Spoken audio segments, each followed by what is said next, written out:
Hello friends, स्वागत है आपका एक बार फिर से आपके अपने यूट्यूब चैनल स्मार्ट स्टडी में। और आज है 17 मई और 17 मई से जितने भी इम्पोर्टेंट करंट अफेयर के क्वेश्चन बनते हैं वो सब हम इस वीडियो में पढ़ेंगे।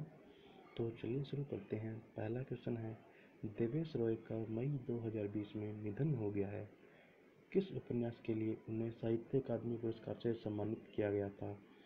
तो जो देवेश राय हैं उनको जो है तीस्ता पेरेर वृत्तांतों के लिए जो है साहित्य अकादमी पुरस्कार से सम्मानित किया गया।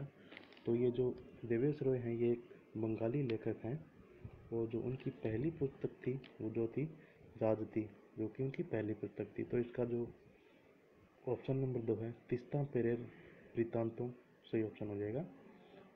अगला है, हर साल अंतर्राष्ट्रीय प्रकाश दिवस कब मनाया जाता है? तो 16 मई को जो है वो हर साल अंतर्राष्ट्रीय प्रकाश दिवस मनाया जाता है। तो जो ये अंतर्राष्ट्रीय प्रकाश दिवस है ये यूनेस्को द्वारा मनाया जाता है। और इसी दिन जो है वो 16 मई को भौतिक विज्ञानी और जो इंजीनियर थे थियोडोर मेनन, उनके द्वारा जो 16 मई 1960 को लेजर के पहले सफल संचालन की वर्षगांठ के उपलक्ष्य में जो है ये अंतर्राष्ट्रीय प्रकाश दिवस मनाया जाता है। अगला क्वेश्चन है, गुवाहाटी के national institute of pharmaceutical education animal में किस संस्थान ने कोविड-19 महामारी से लड़ने में मदद के लिए 2 उत्पादों का विकास किया है? तो जो किया है national institute for of pharmaceutical education and research के जो है 2 उत्पादों को उसका वो विकास किया है। जो पहला उत्पाद है वो एक 3D printed hand free object है जिसका उपयोग जो है दरवाजों, खिड़कियों आदि को खोलने या बंद करने में मदद के लिए किया जाता है। और जो इनका जो दूसरा उत्पाद है वो एक 3D मुद्रित रोगाणुरोधी फेस शील्ड है, यानी जो को फेस को कवर करने की एक शील्ड है जो कि 3D प्रिंटेड है। तो ये जो 2 उत्पाद है वो national institute of pharmaceutical education and research के जो उत्पाद है उनको विकास किया है। अगला है, किस संस्थान के वैज्ञानिकों ने कोविड-19 का मुकाबला करने के लिए 2 मोबाइल इंडोर कीटाणु शोधन स्प्रेयर इकाइयाँ विकसित की हैं? तो जो केंद्रीय यांत्रिक अभियांत्रिकी अनुसंधान संस्थान दुर्गापुर है, तो इसके वैज्ञानिक है जो संस्थान के, उन्होंने जो 2 मोबाइल इंडोर कीटाणु शोधन स्प्रेयर इकाइयाँ विकसित की है। अगला है, 16 मई को कौन सा राज्य अपना राज्य दिवस मनाता है? तो जो 16 मई को वो सिक्किम जो अपना राज्य दिवस मनाता है। जो सिक्किम राज्य है वो 1975 में 16 मई 1975 को भारत का जो 22वां राज्य बना था। तो सिक्किम से रिलेटेड जो भी इम्पोर्टेंट फैक्ट हैं वो हम जान लेते हैं। तो जो सिक्किम का राज्य पशु है वो है लाल पांडा, और जो सिक्किम का राज्य पक्षी है वो है हरा शाही कबूतर, और जो राष्ट्रीय उद्यान है वो है खंगचेंदजोगा राष्ट्रीय उद्यान।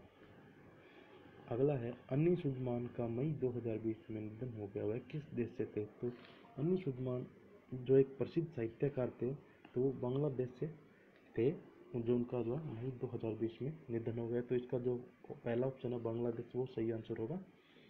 अगला है, कौन सा पहला यूरोपीय देश बन गया है जिसने देश में कोरोना वायरस महामारी का अंत करने की घोषणा की है? तो जो स्लोवेनिया है जो पहला यूरोपीय देश बन गया है जिसने कोरोना वायरस महामारी का अंत करने की घोषणा की है।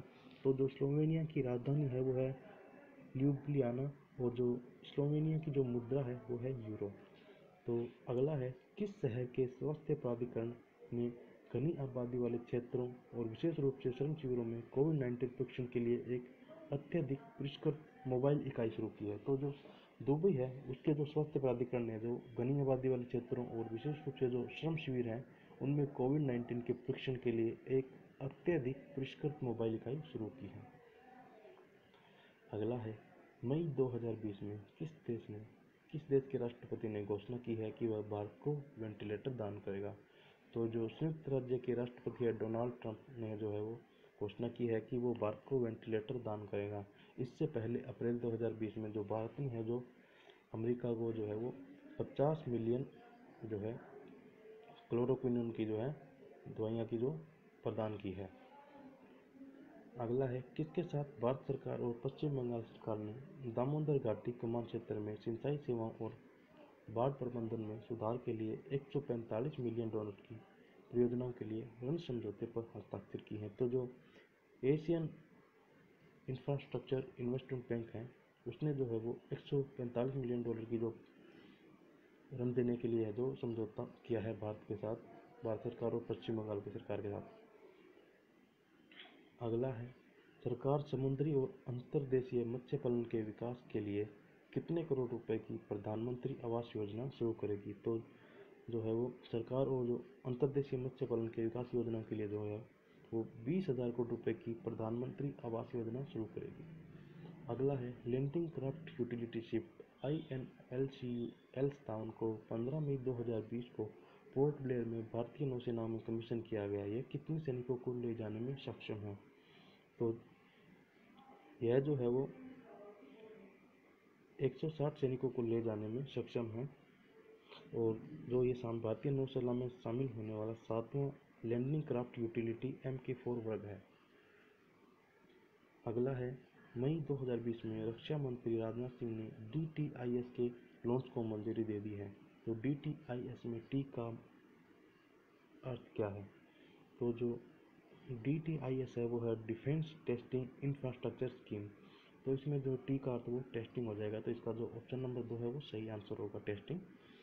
अगला है, मई 2020 में किसने psycho social impact of pandemic and lockdown and how to cope with it पर 7 टाइटल के एशियन ई एडिशन के प्रिंट के साथ साथ ई एडिशन लॉन्च किया है। तो जो मानव संसाधन मंत्री है जो रमेश पोखरियाल निशंक जो है उन्होंने जो है यो ई एडिशन लॉन्च किया है। अगला है, मध्य मई 2020 तक ई नाम प्लेटफॉर्म पर कितने राज्य और 3 केंद्र शासित प्रदेशों के साथ 1,000 मंडियों तक पहुंच गया है। तो जो है वो 18 राज्यों और 3 केंद्र शासित प्रदेशों के साथ वो 1,000 मंडियों तक ई नाम प्लेटफॉर्म में पहुंच गया है। अगला है, मई 2020 में निर्मला सीतारमण ने आवश्यक वस्तु अधिनियम में संशोधन की घोषणा की है। संशोधन काफी हद तक किन किन फसलों को नियंत्रित करने की दिशा में होगा। जो संशोधन है वो आलू, अनाज और प्याज तीनों फसलों को नियंत्रित करने की दिशा में होगा। तो इसका जो पहला, दूसरा और तीसरा जो तीनों ऑप्शन है वो सही आंसर है। अगला है, मई 2020 में सरकार ने मेगा राहत पैकेज की तीसरी किस्त में किसानों के लिए फार्म गेट के बुनियादी ढांचे को मजबूत करने के लिए कितने लाख करोड़ की घोषणा की है।